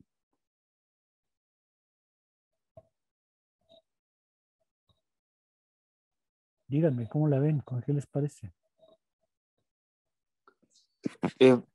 Yo entiendo esta relación del cosmos con el yo, de que todo es un conjunto, ¿no? Todo se puede decir que está estructurado como un engranaje, ¿no? Todo se mueve de cierta forma, pero todo recae en algo, ¿no?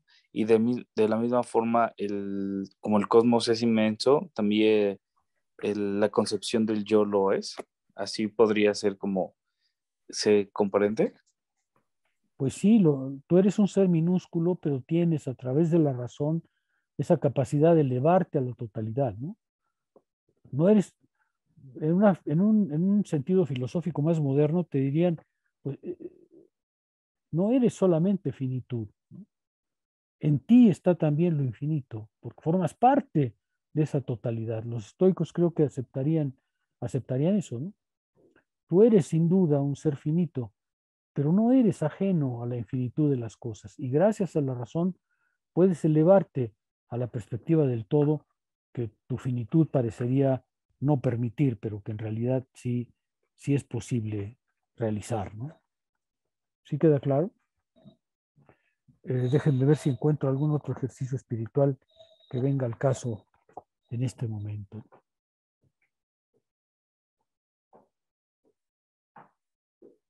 No, iba a comentarles el ejercicio espiritual de leer, pero lo haremos un poco más adelante. Lo introduciré un poco más adelante. En todo caso, vuelvo un poco a la prosogea, a esa concentración en sí mismo, ¿no? Dice Adot, la prosogea, es decir, el volcar la atención hacia sí mismo, permite responder inmediatamente a los sucesos como cuestiones que nos fuesen planteadas de improviso. Para ello, es preciso que los principios fundamentales estén siempre a la mano. Se trata de impregnarse siempre de la regla de vida. A ver, aquí me recuerdo otro ejercicio muy bonito que solían hacer los monjes, que también venía del horizonte estoico, ¿no? Los monjes decían, mira, cuando estés así en la vida, caminando por aquí, por allá, de repente detente y pregúntate, ¿qué estoy pensando? Y entonces responde. Si tienes un buen pensamiento, quiere decir que tu vida va por buen camino.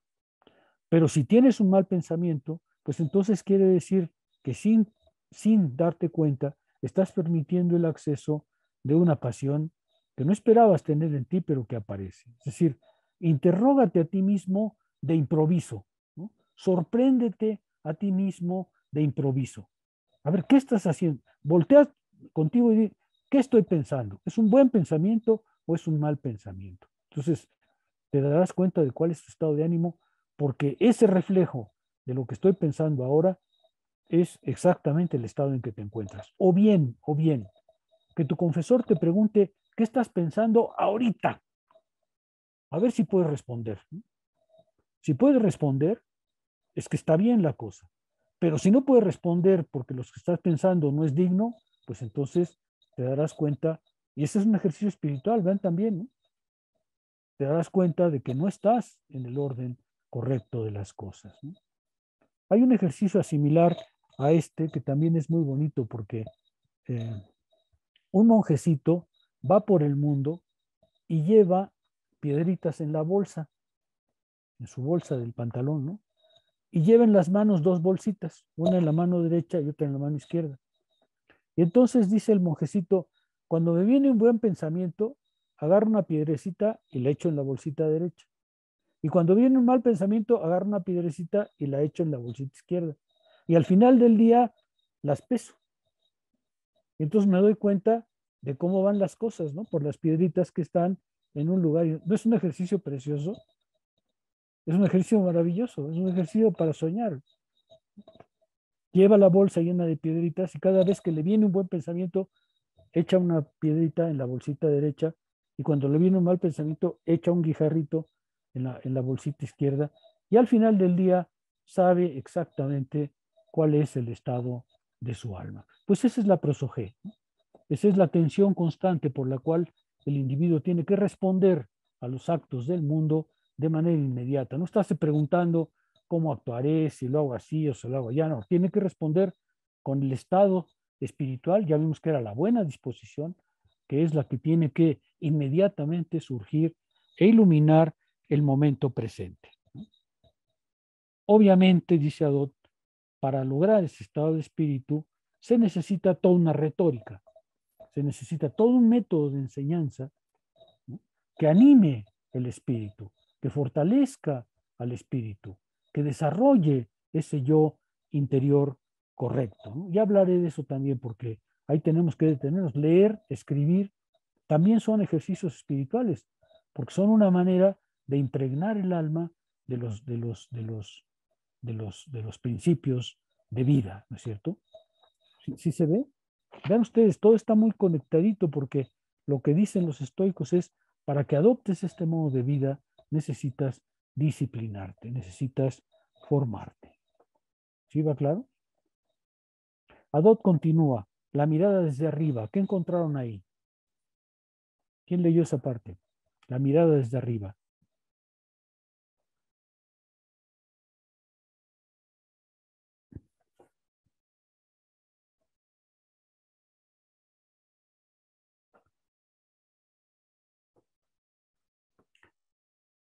Dice Adot, en este ejercicio se trata de ver las cosas terrestres y humanas desde su justo valor.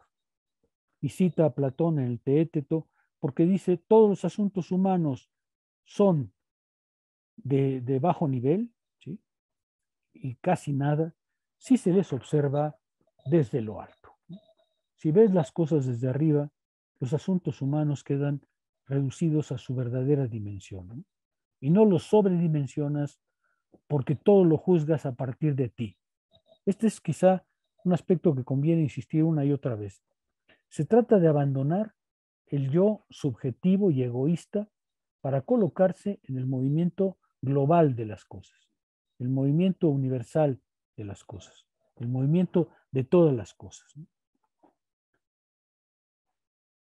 Este ejercicio de la conciencia se reduce, dice Adot, pues, a un ejercicio de atención a sí mismo, la prosogé, y de vigilancia que supone que cada instante se renueva la elección de vida, la pureza de la intención. Se renueva a cada instante. Como veremos, bueno, y aquí hago un pequeño paréntesis porque les quería pedir lo siguiente. Creo que la próxima clase, a ver si llegamos hoy, pero Creo que la próxima clase empezaremos con la ciudadela interior, con el capítulo 6 de, del ejercicio de la disciplina del asentimiento, creo. Pero el problema es que yo quisiera hacerle un poco más de justicia al libro de Adot, que es hermosísimo. Créame, sugerirles este libro es hacerlos herederos de un conocimiento muy, muy bonito, ¿no? Y para hacerle justicia es necesario que alguien lea y que exponga brevemente la historia del libro mismo, cómo lo escribió Marco Aurelio, por qué fue tan difícil de comprender para muchos, qué es el libro mismo. Creo que Adot le da al clavo en la naturaleza del libro mismo. Y ese es un ejercicio muy, muy bonito porque lo que dice Adot es, ahí están los ejercicios espirituales, pero como nadie tenía presente ese concepto, pues el libro de Marco Aurelio estaba ininteligible, ¿no? Un libro que son puros fragmentos descosidos entre sí, que uno remite a una cosa, el otro remite a la siguiente es otra cosa. Entonces no parecía un libro, eso no parecía un libro, parecía como un diario, y tampoco era un diario, pero entonces Adot resuelve el problema diciendo, es que son ejercicios espirituales. Pero para eso hace falta una pequeña presentación de esa primera parte del libro. ¿Alguien desea hacerlo? Lo puedo hacer yo, pero... Si quiere, lo hago yo, doctor. Bueno, se trata de la Sería primera parte. Okay. ¿Sería la parte que viene en la ciudadela interior? Sí, la ciudadela interior arranca diciendo, bueno, arranca hablando de Marco Aurelio y tal, ¿no? Del emperador filósofo. Pero luego introduce una cosa que llama,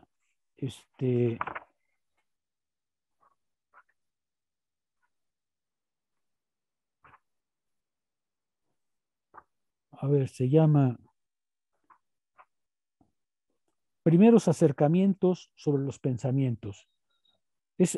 Tiene un número 2 y dice destino de un texto. Porque entonces nos empieza a contar, de repente, cómo escribió un emperador este libro, cómo llegó a nuestras manos.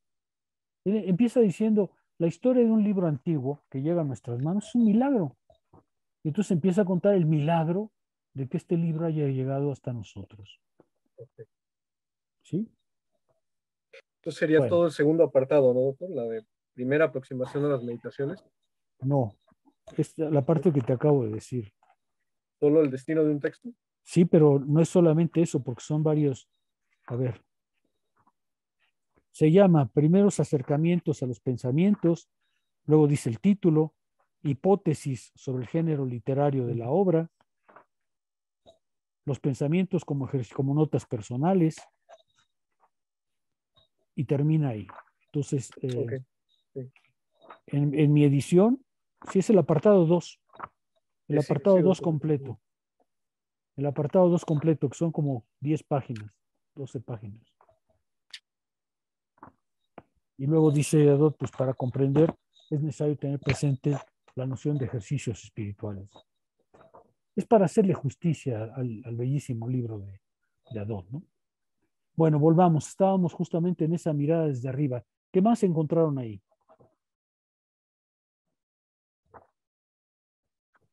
Creo que va muy de la mano del anterior apartado, ¿no? Del desprendimiento del yo. Y aquí a mí me llamó la atención algo. En algunas, por así decirlo, sectas cristianas, todavía hoy, se hace mucho énfasis en la negación del yo, ¿no? Tanto que he conocido muchachos que tienen un problema con eso, ¿no? Muy fuerte, en el que sí tienen firme su fe, pero esta negación del yo a veces, no sé si los confunde o algo, y sufren, ¿no? Claro. Pero lo que me llama la atención de estos ejercicios espirituales, sobre todo a los estoicos, es que no se trata de una negación del yo que martirice, ¿no? Claro. Sino que en esta elevación de poder imaginar, de poder pensar el todo, te hace regresar a ti, ¿no? Y justamente colocarte en el mundo, ¿no? En el lugar que debes ocupar o que puedes ocupar, ¿no? Y cómo moverte en ese presente. Y eso me llama la atención porque muchas de estas personas que guían a estos jóvenes, porque en estas sectas hay grupos que guían a jóvenes, que se dedican a eso, no les dicen eso, ¿no? No les dicen que justamente deberían posicionarse en el mundo con respecto a su fe, sino que simplemente los martirizan, ¿no? Y aquí me llama la atención que justamente no se trata de eso, no se trata de una negación del yo absoluta y total, ¿no? No, totalmente. Si el tiempo lo permite, iríamos a leer a Foucault, que trabaja justamente este tema, porque dice que un gran cambio en la subjetividad se presentó en el momento en que apareció el cristianismo, porque el cristianismo, como tú un poco lo acabas de decir, descansa no en la afirmación del yo, sino en su negación. Para el cristiano, acercarse a Dios es negarse, es someterse, es subsumirse, es hundirse en él, ¿no? Perder su individualidad para alcanzar la gracia de Dios. Pero eso no es lo que hacen las filosofías antiguas. Las filosofías antiguas no dan una palabra venida del más allá, una palabra trascendente a la cual hay que obedecer, a la cual hay que apegarse, sino que al contrario, lo que ellos proponen es una forma de ser, una forma de vivir, una forma de modelarse. Foucault lo dice de manera muy bonita porque dice, mire, cuando un cristiano descubre su falta, se tortura. Cuando un estoico descubre su falta, se corrige. El estoico no se tortura, se corrige. El estoico lo que hace es decir, no estoy suficientemente formado para alcanzar lo que quiero. Mientras que el cristiano cuando dice, no soy el que debo ser, se tiene que volver a torturar para autonegarse y alcanzar de esa manera la gracia de Dios, ¿no? Esa es una diferencia muy fundamental que Foucault trabaja muy bien cuando muestra que entre las formas de subjetividad de los estoicos o de los paganos en general y de los cristianos, ha habido una transformación en la relación de sí a sí y de la relación del sí a la ley, que es muy interesante. Me parece que Foucault tiene razón, me parece que esto que tú apuntas es lo que Foucault dice. En realidad, lo que ha sucedido es que con el cristianismo emergió una verdad a la cual el sujeto tiene que apegarse, a la cual el sujeto tiene que acercarse, mientras que en las filosofías la verdad es tu propia vida. No hay una verdad externa a ti. Tú eres tu verdad. Tú eres la verdad que debe alcanzar. Tú debes ser la forma verdadera que te debes dar a ti mismo. Y por tanto, no vives eso bajo la forma de una autonegación. El mejor ejemplo es este que te decía, ¿no? Cuando el cristiano fracasa, se tiene que torturar, se tiene que someter porque no ha llegado a ser quien debe ser. Cuando el pagano, el estoico o el epicúreo fracasa, lo que dice es me tengo que corregir, me tengo que reformar porque no he logrado ser lo que soy. Entonces él no vive bajo esa opresión que tú dices, que es característica de las religiones, ¿no? Efectivamente. Pues no de todas, ¿eh? Hay otras versiones también cristianas de otra naturaleza, pero obviamente hay esta que tú mencionas, que es una negación directamente, ¿no? ¿Qué más? ¿Qué más encontramos aquí? Y en efecto, esta parte de elevarse al yo se parece a la expansión, ¿no es cierto? Salvo que aquí no es el yo que se expande, sino el yo que se desplaza, ¿no? El yo que se eleva a las alturas y que desde las alturas mira las cosas del mundo como probablemente lo harían los dioses, ¿no? ¿Qué encontraste ahí, Alexa, por ejemplo? Bueno, tal vez hacer el énfasis en esto que quizá hemos visto de manera intrínseca y que pues solemos olvidar y que Adot también menciona, ¿no? En relación a cómo estas filosofías están apegadas al carácter moral. Es decir, en el momento en que se menciona el yo y esta elevación por parte del espíritu, por parte del alma, nos conduce a juzgar a las cosas, a determinarlas en su justo valor, no a hacer determinaciones meramente subjetivas, ¿no? Que es lo que puede pensarse en la actualidad respecto al momento en que se menciona el yo o la espiritualidad, ¿no? Quizá estamos mal acostumbrados a que en cuanto nos mencionan atiende tu espiritualidad, se van por el mal camino de concentrarse en sí mismos, pero retraírse por completo de lo externo, ¿no?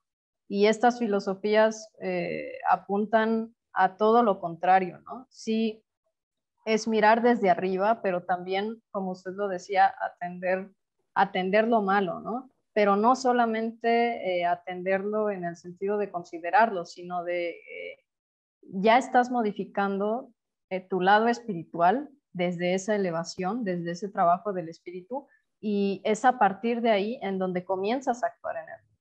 Es decir, no solamente estás haciendo juicios de valor, como lo menciona Dot, sino que partes de ahí para conducir tu acción. Una acción que sería totalmente moral. Así es. Dice Adot, quien presta su atención y su conciencia al presente, considerará tener todo en el momento actual, porque dispone al mismo tiempo del valor absoluto de la existencia y del valor absoluto de la intención moral. No tiene nada que desear más allá. No tienes nada que desear, porque eres libre exactamente en el punto en que puedes serlo, en tu decisión de actuar, en tu buena intención para actuar, en tu libertad en el momento presente.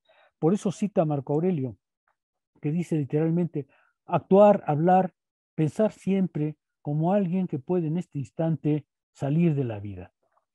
Con frecuencia, dice Adot, al citar estas palabras de Marco Aurelio y otras parecidas, se considera que es que Marco Aurelio es con una suerte pesimista, ¿no?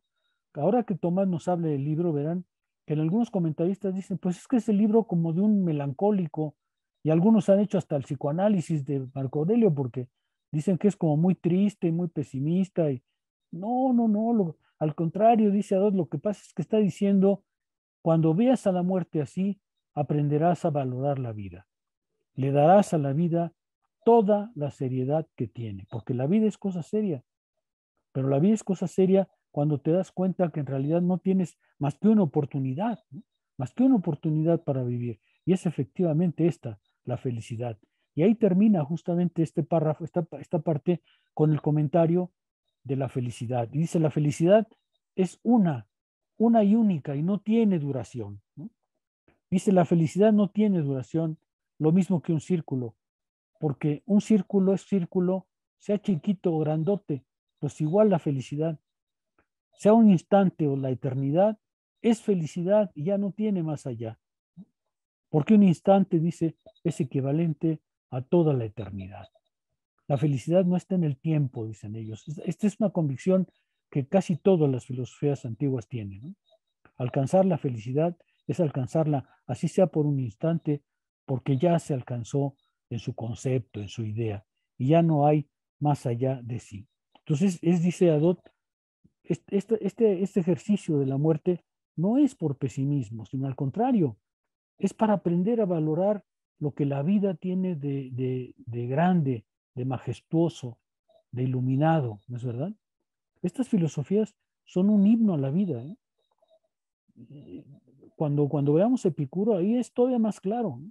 Son un himno a la vida. Epicuro dice literalmente, mira, vive la vida cada momento dando gracias de que estás vivo. Y ya no pidas más. Tú no necesitas un coche, una muñeca en tu casa, no necesitas al muñeco del cine actual. No. Basta con vivir. Ya la vida es un himno en sí misma. Ya la vida es un himno para agradecerla. Aprende a sonreír con lo poco que es necesario para vivir. Y lo demás, pues que venga, pero aprende a vivir. Son lecciones, a mi juicio, extremadamente interesantes, Víctor. Profesor, a mí me parece muy fuerte esta idea que justamente cita Dot sobre la felicidad como un círculo, ¿no? Sí. Y creo que tiene relación con lo que usted nos decía en clases anteriores sobre ahogarse en una nica o en el mar, es lo mismo, ¿no? Sí. Entonces, y sí, tiene mucha razón, o sea, al final, por ejemplo, si yo me muero mañana, la felicidad que tuve hoy, pues fue mi felicidad absoluta, ¿no? Pues sí. Y creo que justamente estas ideas que bueno, esto que hemos aprendido en este curso, nos nutre mucho a nosotros ahorita en el presente, o sea, en el presente, pues. Pero yo me pregunto, ¿qué, aunque nos ayuda a vivir hoy, o sea, hoy 2022, que estas enseñanzas no también nos limitan por ejemplo, a una potencial actividad política transformadora? No también en el mundo actual se podría confundir con un conformismo, y no hablo del conformismo de Zenón, ¿no? Que usted nos explicó, sino de un conformismo actual ante el mundo contemporáneo, porque bueno, si bien no podemos transformar el mundo, sí podemos poner de nuestra parte, ¿no? Y a veces poner de esa parte implica también un sacrificio individual, ¿no? Que tal vez no esté muy acorde con las enseñanzas estoicas. Entonces, ¿qué posibilidad existe de una actualización, ¿no? De estas enseñanzas en el mundo contemporáneo? A ver, ya hablamos una vez de eso, Víctor. A estas escuelas no les puedes pedir un proyecto político o social, porque en la antigüedad eso no existe. Eso no se puede articular literalmente. No es pensable literalmente. Entonces, estas filosofías no tienen ese aspecto. Bueno, pero segundo, pero hay una parte en la que el mismo Hadot dice algo que me parece muy importante también. Dice, mire, hay muchos hoy que hablan de transformar el mundo y que sueñan en transformar el mundo, pero no han hecho nada para transformarse a sí mismos. No han hecho nada para ser aptos para transformar al mundo. Ah, sí, eso sí quieren transformar al mundo, pero no se han preguntado a sí mismos cómo actuar. A mí me parece esta es una actualización, por decirlo como con tus palabras, ¿no es cierto? Claro que hoy tenemos obligaciones políticas y sociales de otro orden, de una magnitud distinta, de un horizonte distinto, eso es cierto, pero ¿no convendrá también volver a uno mismo? Porque dice Adot, la verdad es que hay mucha gente que dice que quiere transformar el mundo, pero la verdad es que no se han transformado nada a sí mismos. ¿Qué han hecho para merecer tal cosa? ¿Qué han hecho para justificar tal cosa? Ah, esa es una pregunta interesante, ¿no? Porque entonces lo que puedes decir es, cierto, hoy tenemos otras obligaciones, pero tenemos una obligación con nosotros mismos que quizá no hemos cumplido. Hay que, yo diría, esa es la parte fuerte, ¿no? El que tengamos otras obligaciones políticas y sociales no cambia o no altera o no cancela la necesidad de mirarnos a nosotros mismos. ¿Sí ves lo que quiero decir? Por supuesto que tú no puedes hoy ser estoico en el sentido romano del término, porque hoy la subjetividad y las obligaciones con los demás son distintas. Pero en cambio hay un horizonte que sí que es importante, que es esa vuelta a mirarte a ti mismo, esa vuelta a ser, ¿cómo decirlo? A merecer, a poder pedir, exigir ese cambio, porque tú mismo lo has hecho en ti mismo, ¿no? Me parece una dimensión que de todas maneras había que recuperar, Víctor. ¿Qué piensas? Sí, la primera observación que usted me hace, sí me queda clara. Yo sé que, bueno, ahora entiendo que a los estoicos no se le puede exigir eso, pero actualmente me parece por ejemplo, lo que nos queda es recuperar, ¿no? La vida cotidiana y recuperar la importancia de la vida cotidiana y por así decirlo, ¿no? Lo que hablábamos hace rato, la importancia de nuestro presente. Por ejemplo, ¿no? Ahorita estamos conversando y usted conversa conmigo o con los demás y de alguna manera ya estamos transformando, ¿no? Transformando y tocando vidas. Entonces eso es revalorar la vida cotidiana también, ¿no? También, pero es valorar la vida propia, Víctor. Ese es el énfasis que yo creo que el estoicismo tiene, ¿no? Si no has transformado tu yo, si no te has cambiado a ti mismo espiritualmente, ¿cómo pretendes cambiar a los demás? ¿Cómo pretendes que puedes de improviso, de la nada, sugerir otro modo de vivir? Un poco, ¿te acuerdas que hay una parte de que Foucault recobra de Platón cuando Sócrates le dice a Alcibíades, bueno, tú quieres gobernar, pero no te sabes gobernar a ti mismo. ¿Cómo pretendes gobernar a la ciudad si no sabes gobernarte a ti mismo? ¿Qué estás esperando? ¿Qué crees que vas a lograr? Por ejemplo, nuestros gobernantes no saben gobernarse a sí mismos.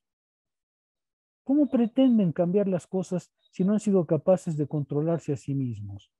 Si no son capaces de contenerse a sí mismos. ¿Sí ves lo que quiero decir? Hay esa dimensión personal que creo que es, a mi juicio, muy importante. Yo no lo hubiera visto así antes de Adot, pero creo que ahora puedo decir, Adot tiene razón. Adot tiene razón. No puedes pretender cambiar al mundo si no has hecho nada para cambiarte a ti mismo, ¿no? ¿Sí me explico? Sí. Y es esa dimensión, que no es solo la vida cotidiana, es la dimensión personal, la dimensión de uno mismo, que yo creo que es necesario interrogar. Yo te puedo decir, a mí estas filosofías, eso me enseñaron también, ¿no? Esa no es una cosa que uno traiga de suyo, sino que lo aprende, por lo menos yo lo aprendí en este camino, ¿no? Es decir, sí, claro, tenemos obligaciones hoy políticas y sociales, pero tenemos obligaciones para nosotros mismos también, ¿sí? Y no podemos pretender enseñarles a los demás cómo vivir si nosotros mismos no sabemos gobernarnos, ¿no? ¿Sí se ve? Sí. Sí. Bueno, ¿algún comentario más? Ya son las 6:05, tenemos que despedirnos. Nos vemos el próximo martes.